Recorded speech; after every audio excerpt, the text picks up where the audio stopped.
Welcome to the She Built That podcast with Julie Nichols, where I interview female entrepreneurs about their journeys to business success. Today, my guest is Anitra Deen, a networking strategist and fractional COO based in Atlanta. She equips women entrepreneurs and small business owners with a strategic network to reduce their networking activities so they have a model to expand or scale their business. Anitra, welcome to the show. Thanks so much, Julie, for having me here today. Yay! I'm so glad that we're doing this. Anitra and I actually met through LinkedIn, I'm pretty sure, like well over a year ago. And then over the course of the year, we've just been like connecting, reconnecting, checking in with each other, and we've never met in person.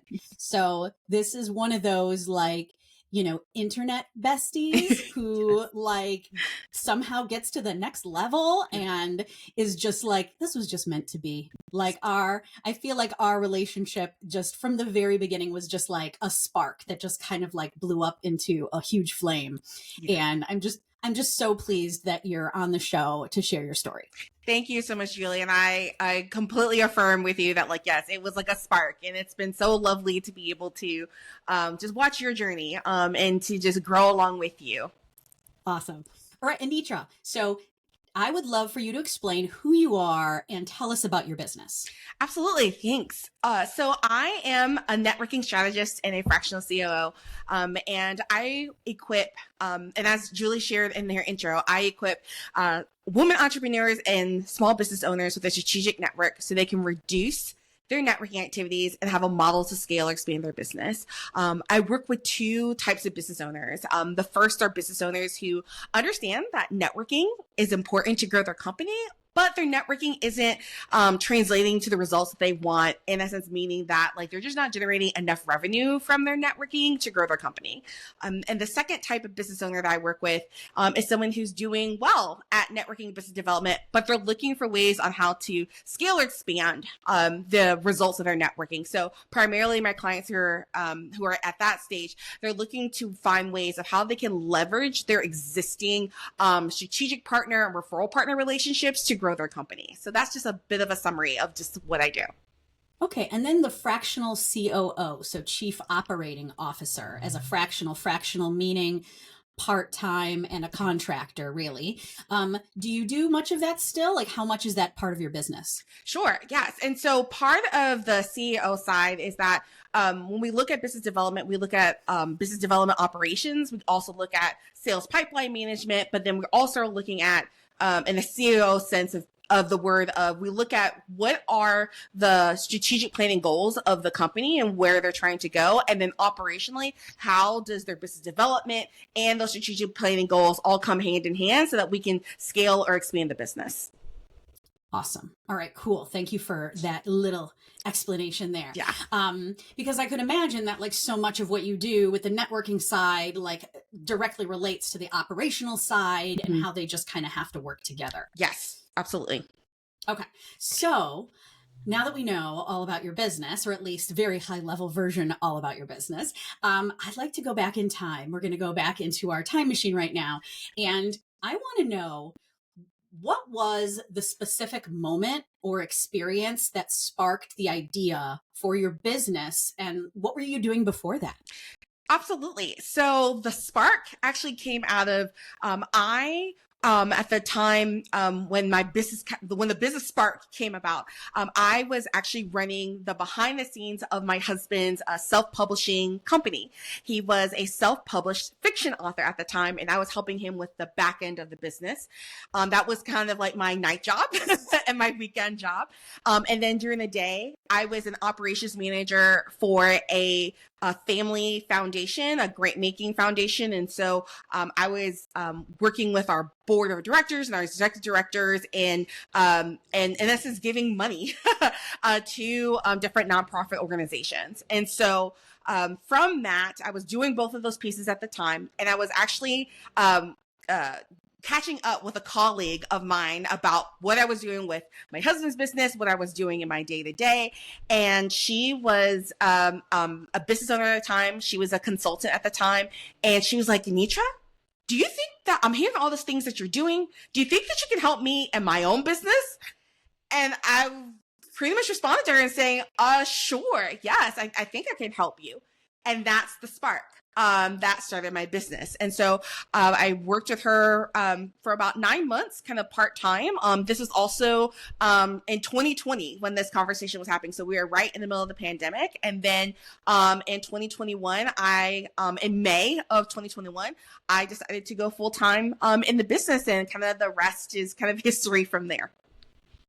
That's incredible. So you already were doing this for your husband's business, and then somebody was like, hey, I need your help in everything you're doing. I want that too. Yeah. So then once you started working with her, did it just start expanding because through word of mouth, or were you doing much marketing? Like, how did that work? Sure. That's a great question. So I actually partnered with an organization. So after that first client, I partnered with the organization where I was doing kind of operational work, and then just through networking and meeting and building up my network, I was able to go ahead and get clients through there. So pretty much majority of the clients that I have worked with have all come through networking relationships of talking to someone who I've known, or it's been like a client referral.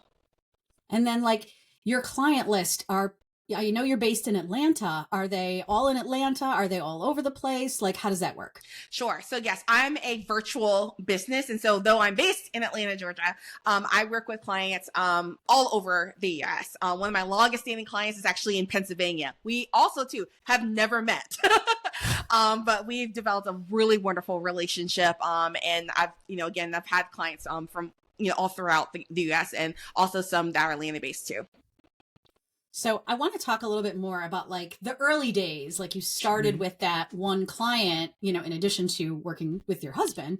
So what was that like when you started working with her, and then you were like, wait a minute, I can do this with more people? Like, walk me through those first couple months, and what surprised you the most? Sure. I would say the thing that surprised me the most was around understanding my sales cycle. Because I also have a background in higher education. Actually, that's how I started out. My career was in higher education. I wanted to run my own university department. That's where I got like my master's from.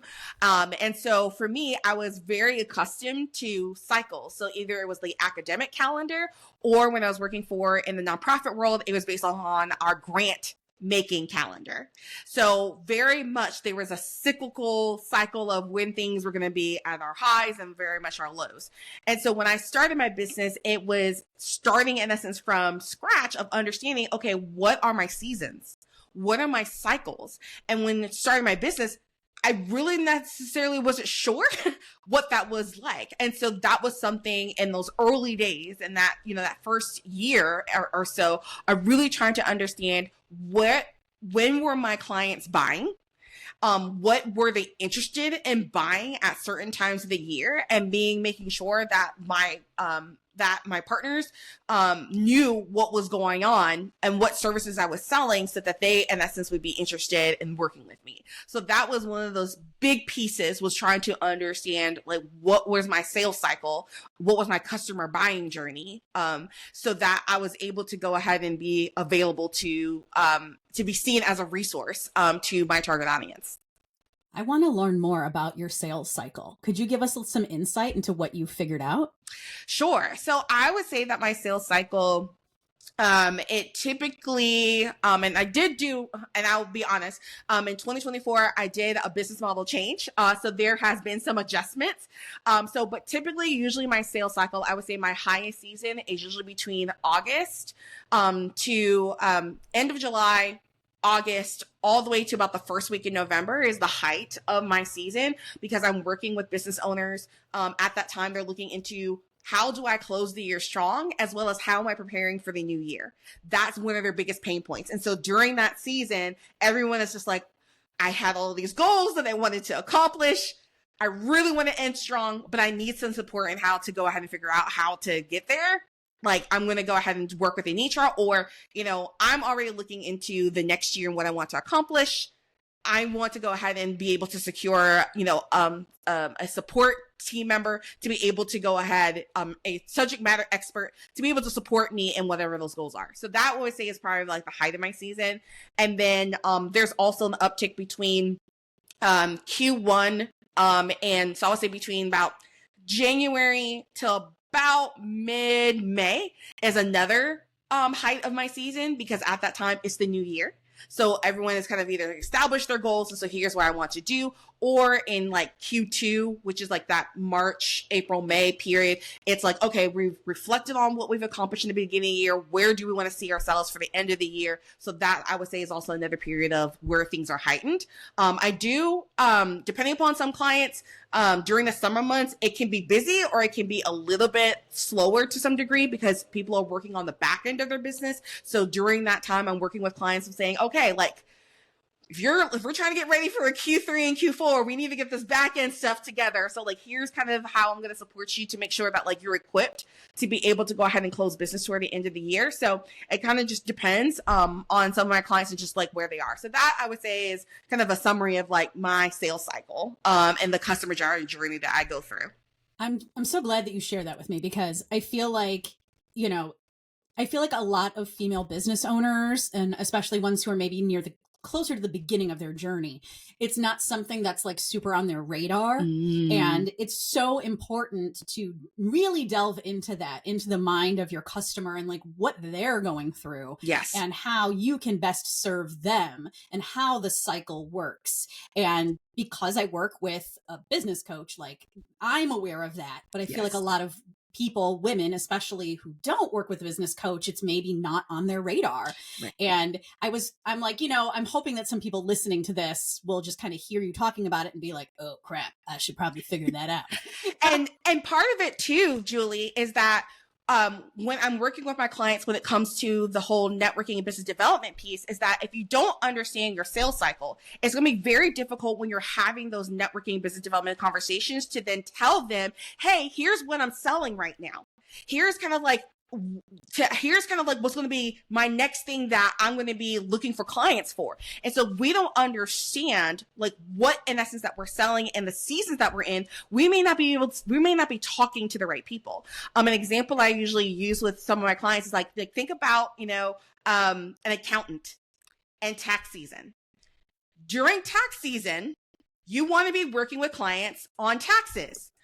You don't want to be working with clients and talking about your bookkeeping services during tax season. I'm not saying that clients don't need that during that time of the year, but that's not what they're looking for. They want their taxes done. So if you're not able to articulate to your partners and your clients of here's the service and the solutions that I'm going to provide during this time of the year so that you can have success, it's going to be very difficult or confusing for your partners and your clients to be able to see you as the solution that they need to be working with. Yeah, it's all in the timing is what I like to say. One of my favorite plays. My next question is, I want to talk about the transition that you went through pretty recently of really like, because when I met you, which was about a year ago, you were all like, I'm a fractional COO. This is my jam. I love process. I love organization. And then it was like, okay, I'm pivoting to being, I'm still going to do all that stuff, but now I want to help people figure out their networking journey. Mm-hmm. So tell me about like what happened to make you want to do that? How did you come to that decision and what did that look like? Absolutely. So part of that was at the end of fall of 2023. I was really kind of examining and trying to stay abreast of what was going on with my clients' pain points, as well as my potential clients that I was, talking with. And one of the things that I observed, and even in the work that I was doing with my clients, was that yes, we were working on operational pieces, but one of the big pain points that they would tell me is that, well, we want to do operational stuff, but we're going to have to either postpone or push this back, or this may not necessarily be a priority because right now we're trying to find clients. Or right now we're trying to increase our revenue. And I would hear this piece, but I wasn't understanding I was trying to understand like what was challenging for my clients and why they weren't getting the number of clients or the revenue that they were desiring. And so when I kind of dug a little bit deeper, what I realized was that one of the top 3 marketing channels that they were using was networking and word of mouth and referrals. But part of the problem was that though they were using that as a marketing channel, they were not generating enough revenue from it. And so from there, I was like, okay, so what's happening here of why you're using this marketing channel? It is an effective marketing channel, but we're not making enough money. What's happening? And from there, I realized was that a lot of my clients did not have a lot of structure and systems and strategy around how to effectively utilize their existing network to be able to go ahead and grow their company, as well as they did not have follow-up systems and workflows that were either automated, semi-automated, or delegated in their businesses to help move those conversations along. And so those are the top two pain points that I found, within there. So once I realized this, I decided to, taking a bit of my operations background, but also recognizing what my own successes in leveraging my own network to build my business, I realized that I really wanted to go deeper in depth of how do we utilize business development and networking efficiently and effectively to grow our company. And so during that transition, I actually hired a coach to be able to help me to package that service that I wanted to do and then launched it. And so that's in essence of like how that transition came about in my business was that, as much as we wanted to focus on the operations management of the business, operations management does not mean a whole lot when you don't actually have the clients and the revenue to be able to grow the business. And so what I realized is that like we need to put more infrastructure around those activities. And then once that's in place, then we're able to go ahead and kind of also focus on behind the scenes of how to shore those things up so that we can scale and expand the business. A few things. I love that what you did is that when your business was at like a pivot point where you were starting to notice that business was starting to recede, that you looked at the marketplace and you looked for where the gaps were and the gaps that you could fill. That right there is like a key, it's a keystone of what I think every successful entrepreneur has, is that they're able to be like, okay, this isn't going the way I thought it would go. And now I need to figure out what do I need to change in order to serve the clients, serve the market that I want to serve. How am I going to adapt? Yes. And clearly you were paying very close attention at the right moment and you seized that moment. So tell me a little more about like that. I'd like to hear your thoughts on that. Of how I seized the moment of that realization. Yeah. And so I think part of it too was, I was also being self-reflective of my business where, I also had I created a 5-year plan and goals for myself. And so I was also tracking at that point in time and saying, okay, I'm going into a stage of my business where, I've been in business now, in 2024, it was about 3 years in business. And so it's like, okay, I'm really at that point in the maturity of my business where, what is working in my business model and what's not working. And then is what I'm actually selling and the solutions I'm providing, is it actually addressing the needs of my clients? And so through that process of being able to say, here's my 5-year plan, where are we? But then also being able to go in to identify, okay, what, am I actually providing solutions that actually my clients want to actually purchase? That's where that reflection piece came in, so that I was able to go ahead and make that change, so that I was able to go ahead and serve my clients more effectively, so that they are able to have success. I would love to hear you give us an example of a client that you've been working with to help their networking. I would love for you to give us a little insight. Give me an example of somebody you've been working with and their journey. You don't have to say their real name. Sure. But I would just love for our listeners to get a better idea of what you actually do for people. Sure. So I have an example of I always consider pretty much my clients, whether or not they've been with me or they're no longer with me, I always consider them my clients. So I do have a former client where I was working in essence still in my fractional COO phase. But during that time, again, I also would touch this networking business development pieces, like even during that phase of my business. And so one of the pieces when I was working with her was that she wanted to go into a different industry and market, but she had no contacts within her network within that industry. Now, I want to go ahead and give some data here, just to ground this a little bit in understanding of kind of like what I did and working with her. So typically when it comes to going to a new market or industry, if you're branding, if you're starting something new, typically the statistic is that it takes between 6 months to 18 months to get a new client or to penetrate that new industry. That's the timeline. And so when I was working with her, it was around, I gave her some recommendations around, okay, to go ahead and to go into this new marketing industry, maybe you can go ahead and start going to different trade shows, go to different conferences, reach out to these specific people. But one of the, and at the time she was, working with, she had met a young woman who wanted to learn more about being a DI consultant. And that individual was also in the industry space in which my client wanted to be in. And so what I said was like, well, if she's already connected to these people, knowing that it's going to take you a hot minute to get connected to people in there, why don't we leverage her relationships in order to go ahead and be able to penetrate into this new industry? And so we hired her, I trained her and learning the business alongside my client. My client, worked with her and kind of educated her about what it was like to be a DEI consultant. And then within 9 months, we were able to go ahead and get her first client. So within that time frame of what I was telling you guys about, we were able to go ahead and get that in 9 months. And within a cycle where it could take between 6 to 18 months to penetrate. So that's an example of the work that I did, was being able to identify, okay, who do we know? Who are we connected to that can help us to be able to go ahead and penetrate a new market, or be able to help us to be an ambassador of our company, about our different services, and be in rooms, people who are in rooms that maybe we are not able to be in, that are able to go ahead and tell about who we are, so that they can go ahead and send us back key opportunities and introductions to go ahead and to get more clients and to generate more revenue for the business. That is an awesome story.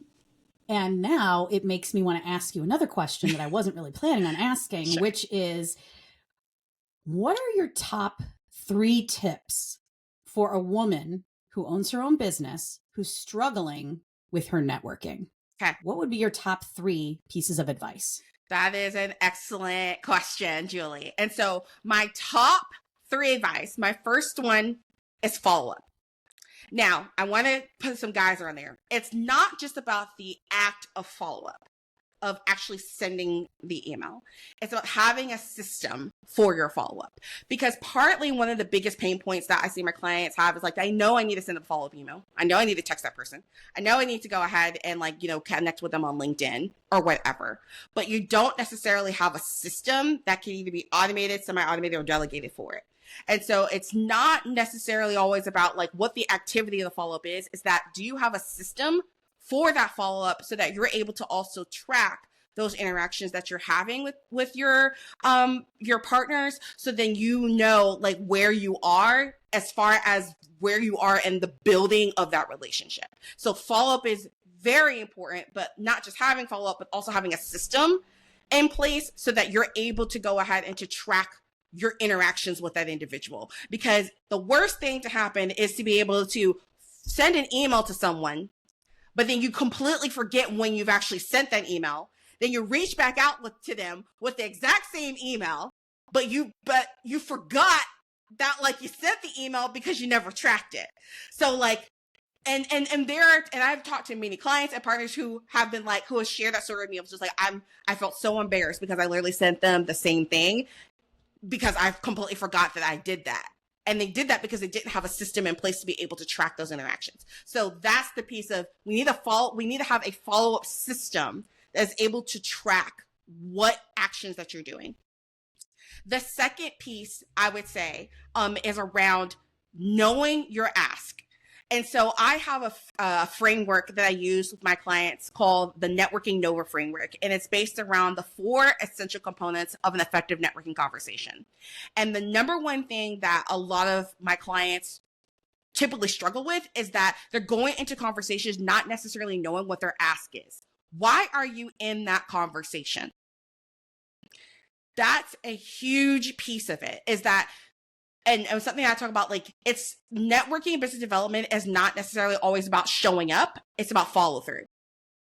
And so part of it is that, like, if you're showing them in a conversation, it's about being prepared to knowing what is it that you're trying to get out of the conversation, not necessarily in a transactional, way of just like you scratch my back and I scratch yours, but being in a conversation where you're informed about what is it that you're trying to get out of this relationship. Is it that you're looking for podcast opportunities? Is it that you're looking for introductions to a specific person? Is it that you're looking for some type of specific information? Like, what is it that you're trying, why you're in this conversation, so that you're able to go ahead and benefit from it, as well as to be able to go ahead and benefit the person that's in front of you. So that would be my second piece. And again, this is not in any order. So don't be like, okay, which is the priority? So not in any order, but there's that piece. And so I would say my third piece of follow-up is that networking is not a personality contest. And here's what I mean by that. A lot of people, especially clients of mine who are introverts, a lot of times feel a little bit shy and sometimes feel less motivated around networking because they feel like, and sometimes they'll say, I'm not a people person. It takes me a whole lot of energy to be able to talk to people. However, I would say that introverts are actually the best networkers. I don't have data on there. It's more anecdotal, but introverts are actually the best networkers. And the reason why is because naturally, introverts want to go deeper. They want to ask deeper questions. They are far more intuitive in the essence of trying to go ahead and to get to the root there. Small talk is not something that they're interested in doing. Extroverts, like I would say myself, we can be a little social butterfly and we can be a little bit shallow. We can talk about, I love your shoes. I love your lipstick. I love your purse. I love, the makeup video that we saw, not saying that those things are important and those aren't things that we can use to be able to connect with other people. But at the same time, when we're trying to go ahead and build a relationship with another business owner, to be able to determine whether or not there's synergy there where you can support one another, understanding what your favorite color is or like what happened on the Real Housewives is not going to help you. That's not going to help you.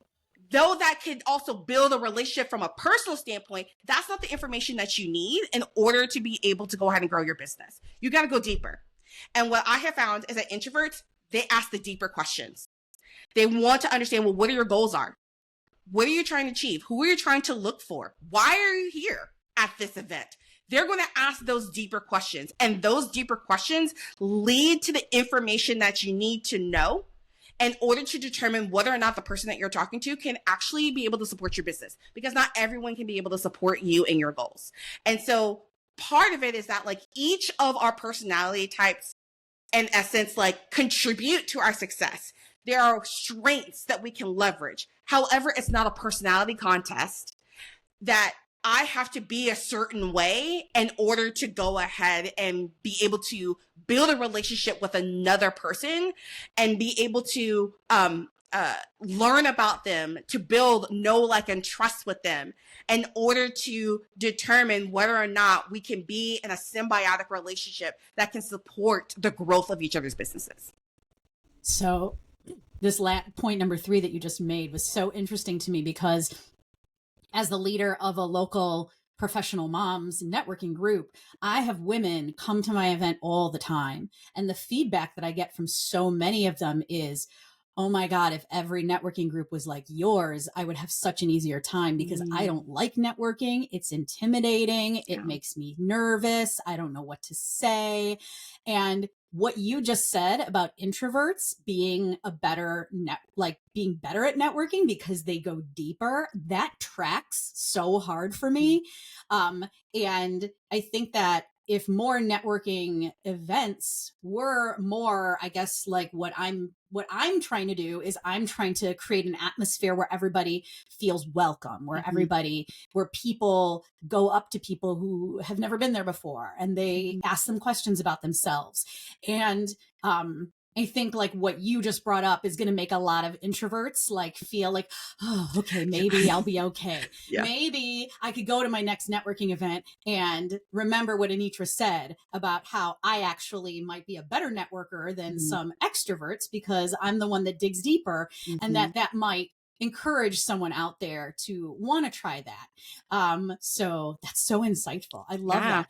We're getting close to the end of our time here, but I would like to just talk for a few minutes. We talked before we started recording about being a woman, starting your own business. And I would love for you to talk to us about how being a woman and being a business owner,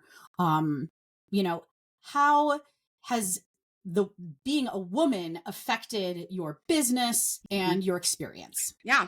Thank you for that question, Julie. And so I would say that as a woman entrepreneur who primarily works with women, I don't exclusively work with women, but who primarily works with women, I think one of the things that I often get questioned and sometimes challenged about is like, well, why women?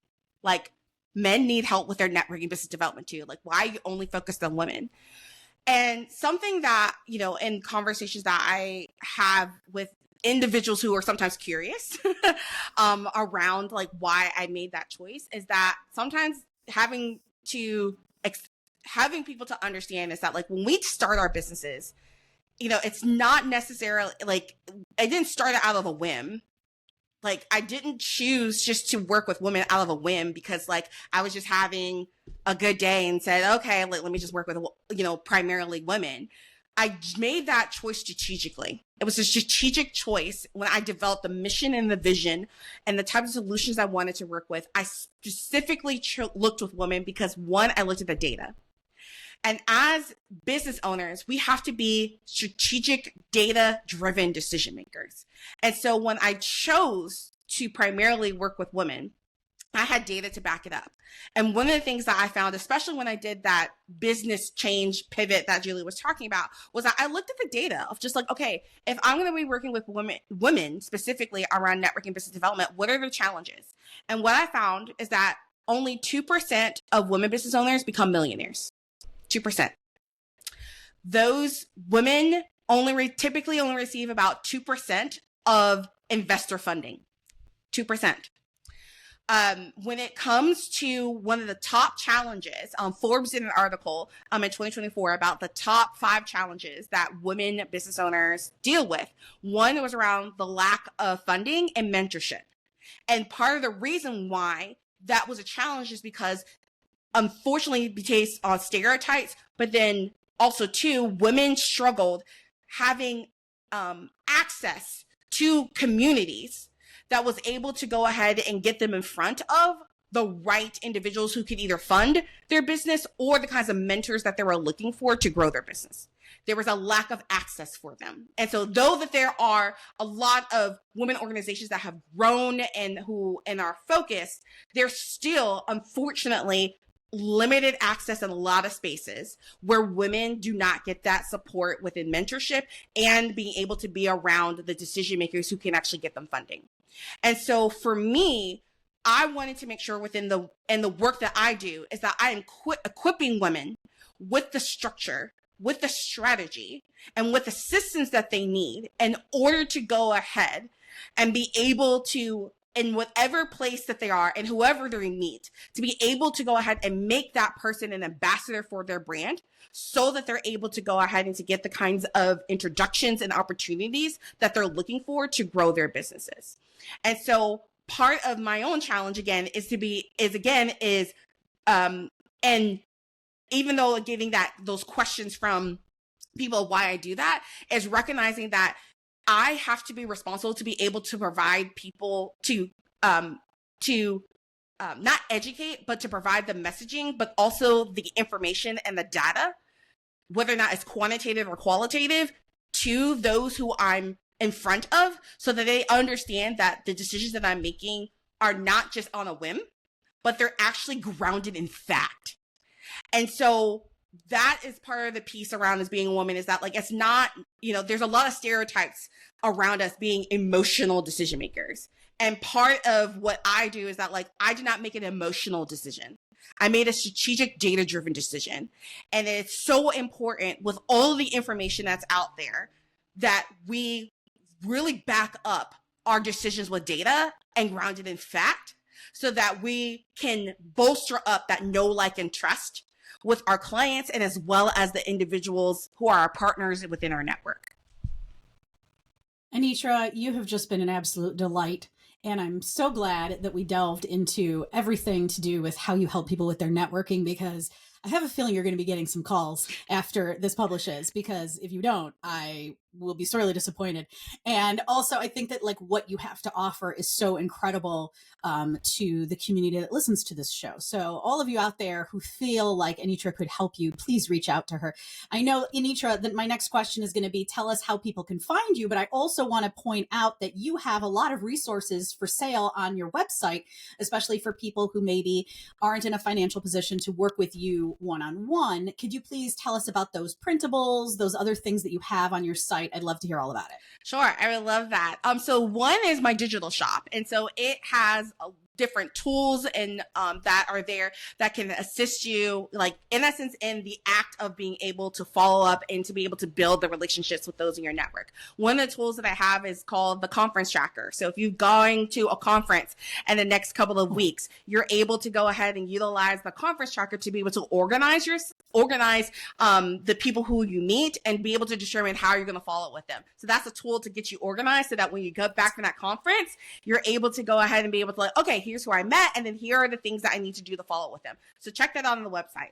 Also, too, I have one of the tools I have is my networking value calculator. And that calculator helps you to determine the probability of the return on the investment of any type of networking group, opportunity, or event that you're going to. Because a lot of times I talk with clients who are just like, well, I have this event or I have this event that I want to go to, but I don't necessarily really know like which one is like the best fit for me to network at. Well, that calculator actually helps you to get some probability, some data, some estimates about like which opportunity could be the best for you to be able to grow the business. I also want to share about a new resource that we just created called the Networking Hotline. And it is a resource that provides on-demand networking business development guidance to help you to accelerate your networking follow-up. So if you've ever been in a situation where you went to like a Chamber of Commerce event, and you're like, I've got all of these business cards, and like, I don't really know who to follow up with, and then I don't really know like, what I should put in my follow-up email. You can actually send that scenario to the hotline, and you'll be able to get actionable advice about what your next steps are to be able to follow up people from that event, as well as it's going to be personalized advice to your business for you to be able to get the accountability support to move forward in your follow-up. So those are the kinds of resources that I have available on my website that you can definitely look in if you're looking for additional support about how to accelerate your follow-up, as well as tools to get you organized around your networking and business development activities. And your web address is? It is www.anitradeen.com. Perfect. And I'm going to put that in the show notes so that anybody can go ahead and click over and check out Anitra and see how she can help you, because she has so many different ways to help you that I'm sure if you have any needs around networking, just visit her website and reach out to her, and she'll be able to provide you with a whole spreadsheet, a whole thing. She is the spreadsheet queen. I thought I was the spreadsheet queen, everybody. No. Anitra, like, holy crap. Like, when you just mentioned that you have, like, a tracker for going to conferences, I was like, when was that thing? Years ago, when I was going to these stupid trade shows, and we were like, how do we, like, figure out who to reach out to, and how do we follow up? And God, I could have used that thing back then. But that's awesome. Well, Anitra, thank you so much for joining us.